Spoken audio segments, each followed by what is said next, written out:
All right, 2 a.m. Okay, I wanted to show you another method. And it's basically, it's based on the same technique that I showed you before, just showing you some additional ideas. So I'll just get right to it, and guess we'll copy this one. Actually, I want to check. Okay, so copy this one, paste, scale down, and use faced, right?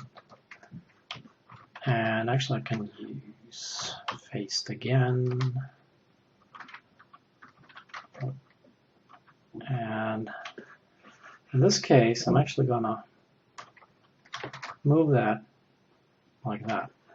Because if I don't, then when I want to try to select this later on, it could be difficult. Actually, I was lucky now, but often that's difficult. So I'll move this slightly out. What I'll do now is I'll take these guys here, and I'll use a rounder with these settings and convert that to poly selection. There we go. And delete. These guys, cut those out, undo all of these steps, and paste back in and merge those polygons. So I can scale now with action center selection on, but be careful with using just stretch. That's not going to work. That's going to make you go bananas. But you can use actually scale with action center selection. As you can see, it works. But if you want to be absolutely sure, use the transform tool and click on this white dot in the middle. You'll see though that, for example, in this case, it didn't really turn out to, it didn't end up in the right position. So sometimes you can click the background here and that will correct it because it based it on this plane, background plane. But if you have to base it on the same plane, what you can do is, for example, I can make a pole here on this object.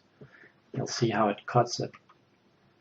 And if I now use the transform tool, you can see that I get more options. Let's see here. Click here again. Oh, let's see. Yeah.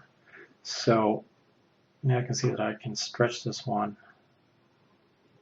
to something like that. And if I want to merge those polys again, just to make it look cleaner.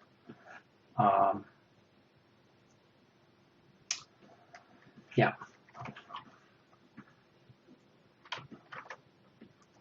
I can also, if I want to move this one to a certain distance, okay, so let's say 275 millimeters. So I'm just beveling this edge actually to 75 millimeter. And then, actually, let's take this one, and then convert that to edges and use the connect tool. Didn't want to do that, did it? Okay, so use a connect tool on that line. Yeah, that worked. Okay. Same here. Actually, I have a point here, so I don't need to. So what I'll do, something very simple. I'll just take this object and those points, use the snap drag tool, all points, and snap that right here. And I didn't want to do it as usual because I'm in the wireframe shade and I need to go to just simple wireframe. So take this one, snap it here. It works. Go back to wireframe shade.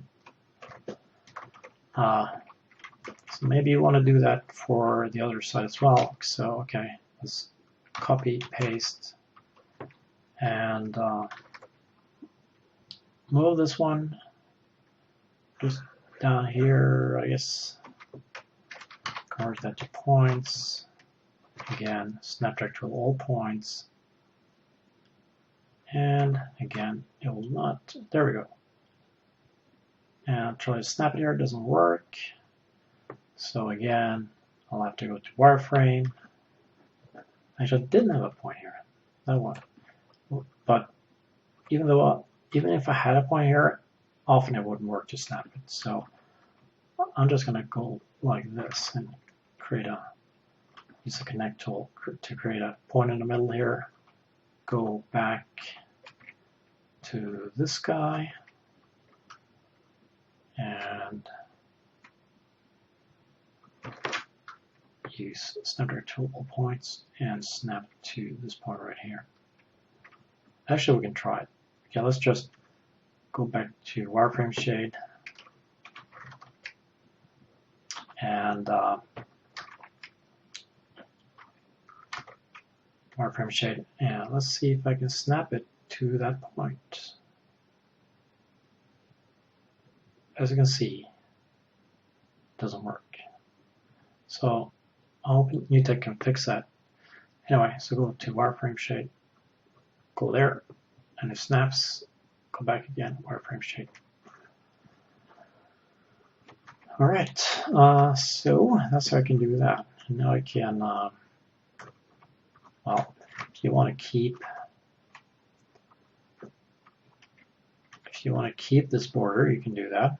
Probably not, so we'll just extend that selection and merge polygons, Shift set. So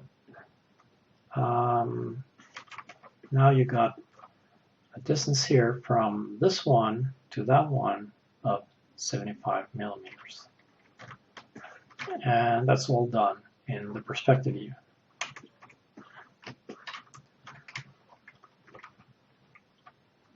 Other techniques, let's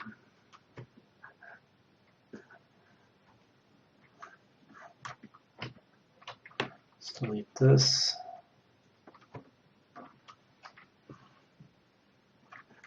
See if I got some junk points. Yes. Right.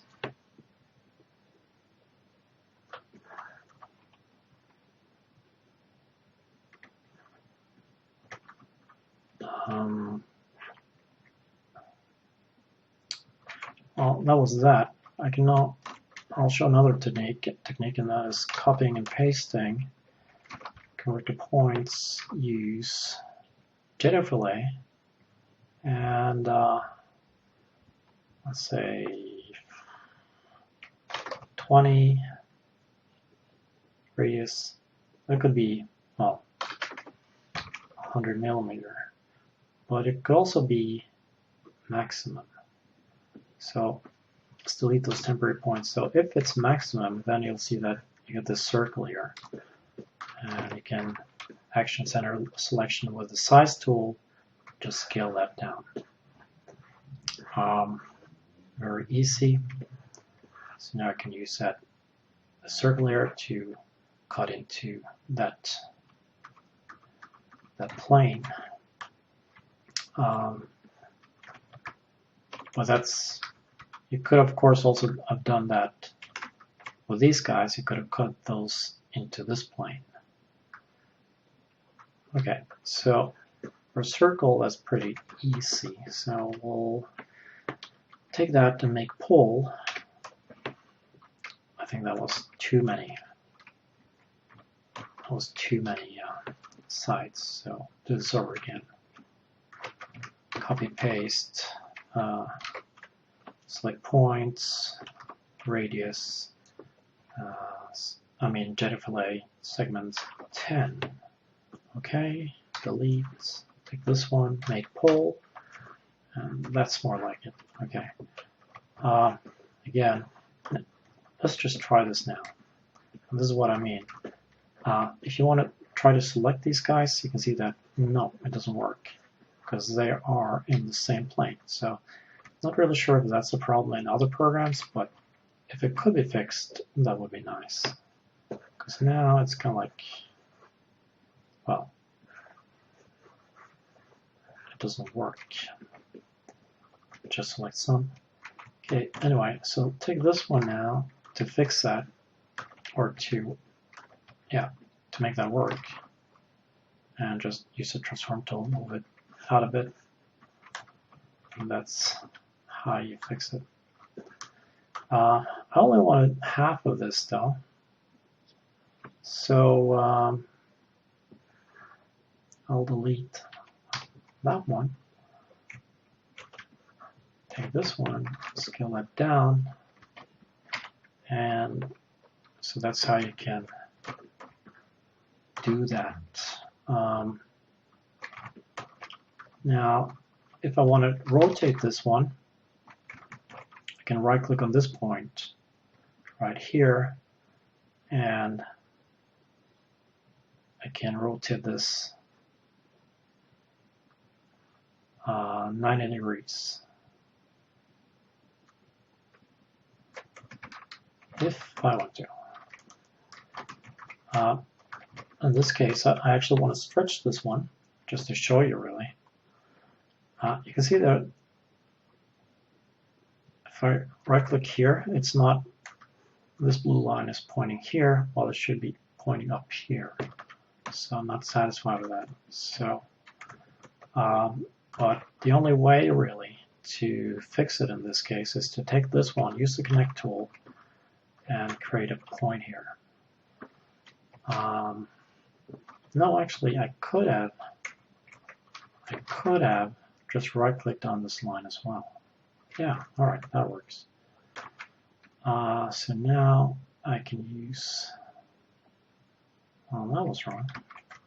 I was clicking on this one. That was wrong. I can use this one to stretch it. And this one to move it down. And that's pretty much what I want. So I'll just move this down a bit actually.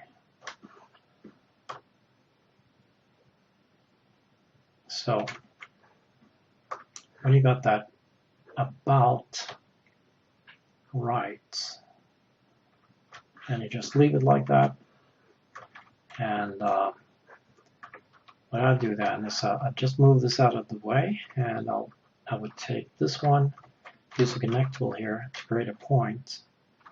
So now I can take this one and once again use snap drag tool, all points, and snap that to that point. And again, I gotta go for a wireframe.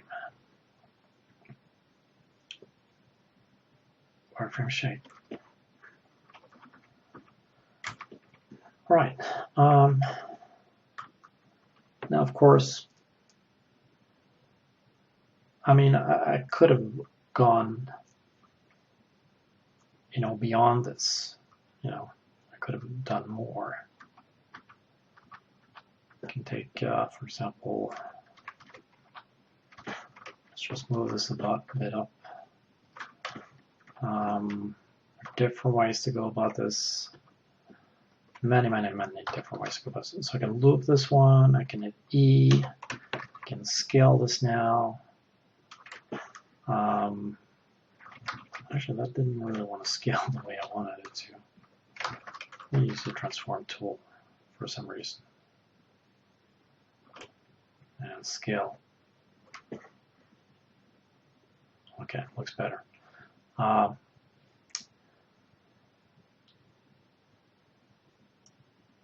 And, well, select the points, deselect here, go with this one again, use 10.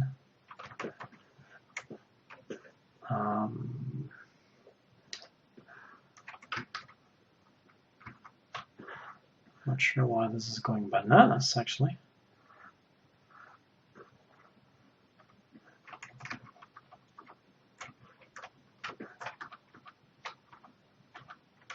just try to merge this, see if...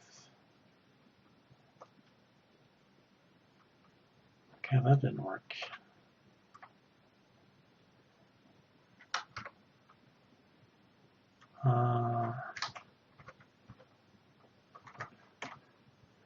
Honestly, I'm not sure why it's behaving like that. But anyway, that wasn't really the point. Okay, so it looks like this trick just doesn't work.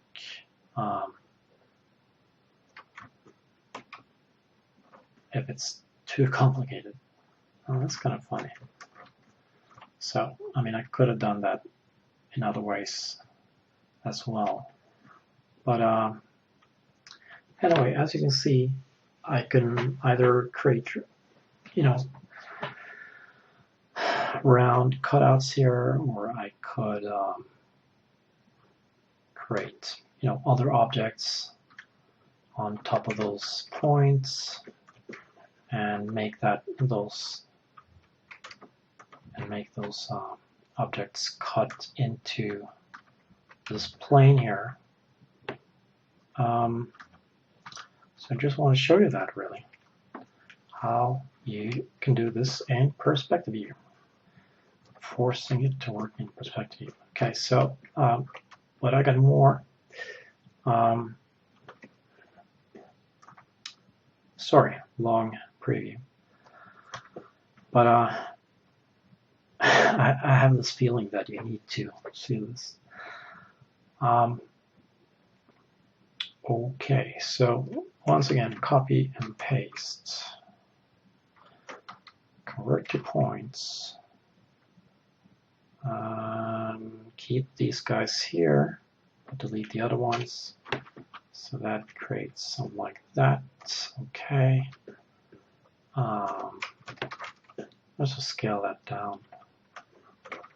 Move that out a bit.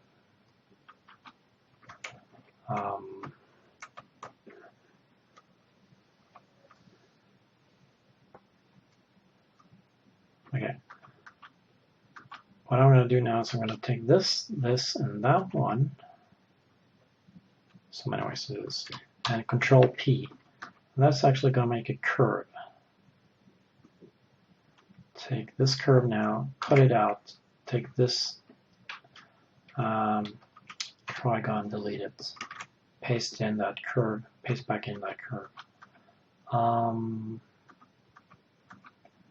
Now to make this curve straight, you could take this one now. This is a cool trick. You can actually use chamfer, and by just having a tiny offset here, not 0, but 1 or something like that, you can actually make that curve behave like that. Now it looks like a completely straight curve, even though it's not. It's just that we got 2 points here. So if you've done this before, well, then you know what's happening. So okay, you can also go like that. However, in this case, I think I want to do something else. I want to take that one, and I want to use this one, Jedi fillet, because I found that actually I could use Jedi fillet straight on curves, so that was nice.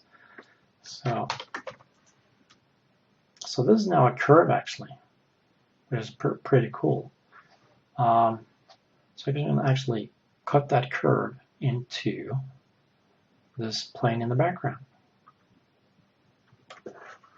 Very neat. Delete that temporary point, take that curve, select these points here, and also I can of course take this one now and move it as I like. Now, how do I move it based on this point? And well, I can't really do that, or can I? Yes, I can. And here's where those plugins come into play. This is where you want to use stretch point and point move on edge. Those are basically the ones. But also you could use move point on background, which is actually very, very nice here and for this. So it's actually, I didn't really think that I would have to use or this would be of that much use, but in this case, move point on background is actually fantastic. And I'll show you in a bit. Anyway, so in order to move this point down towards this point, I'll select both of them and I'll use stretch point, I guess. Yeah, so now I can move this one down like that, or up like that. So that's nice to know. And all in perspective view, of course.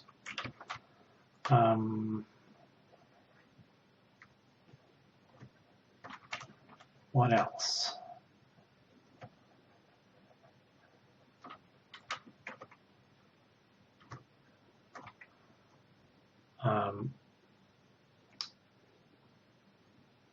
Move point on edge.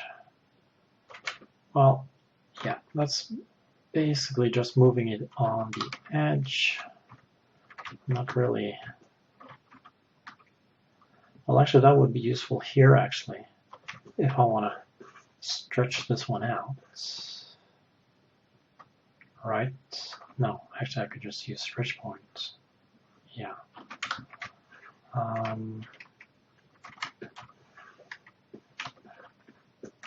Or would I use move point on edge? I mean, point move on edge. To be honest, I can't remember right now. Point.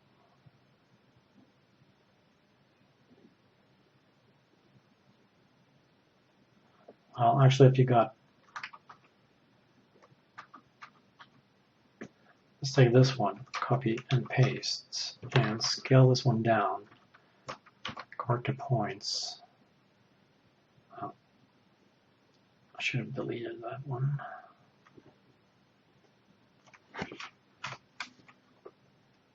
And okay, if I now use point move on edge, you'll see that it behaves differently compared to stretch point, which is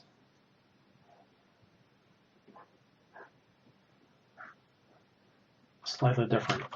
I've explained that before, so I think I'm just going to skip it right now.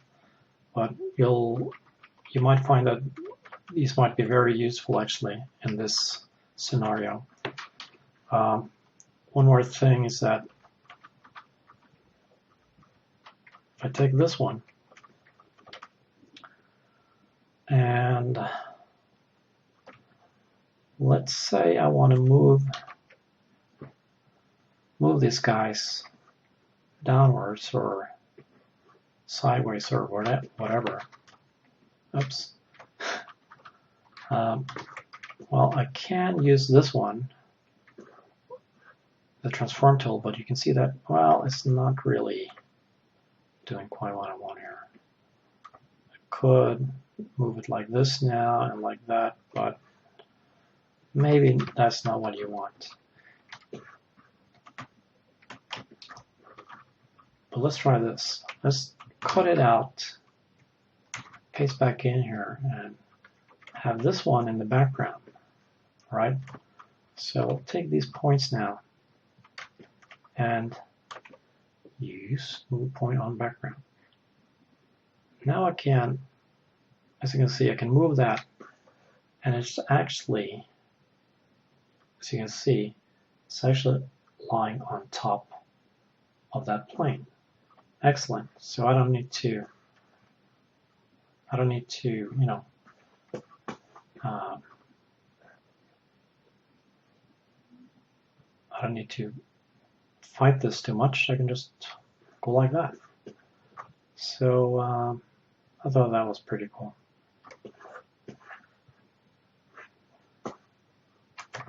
This video is becoming so long that I think I'm just gonna hit stop.